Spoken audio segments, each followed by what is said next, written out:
One of the important tools the therapist can use is an inquiry into your history. The therapist wants to understand relational patterns, which are the biggest legacy we carry forward from our childhood.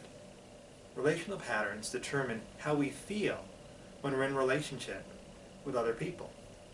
For example, the therapist might be interested in learning what your mother was like, but more importantly, the therapist is interested in learning what your relationship with your mother was like. The therapist is seeking to understand what you as a child had to do with your mother in relationship, and how you dealt with your feelings in relationship with your mother. I'm often asking my clients directly, what happened with your sadness? If you had a bad day at school as a child, say in second grade, and came home feeling sad about it, what would you do in relation to your mother and your father? I might ask, whose eyes lit up or sparkled when they saw you as a child? Did your mom's? Did your dad's? Then I'd begin to look for the connection between how the client presented in session and how the client relates to people in their lives here and now, and what was the client's family of origin like. Mostly, I'm looking for the interruptions to contact that have persisted from childhood into adulthood.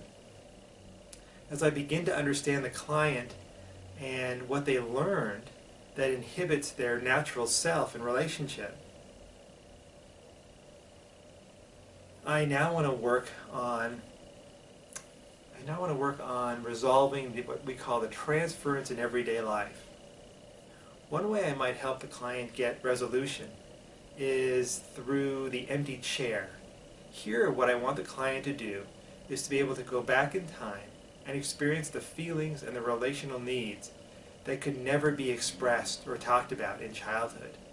I want the client to share what couldn't have been said, but what was needed to share. I want the client to feel and have the needed relationship that never happened, instead of the repeated relationship that happened over and over again.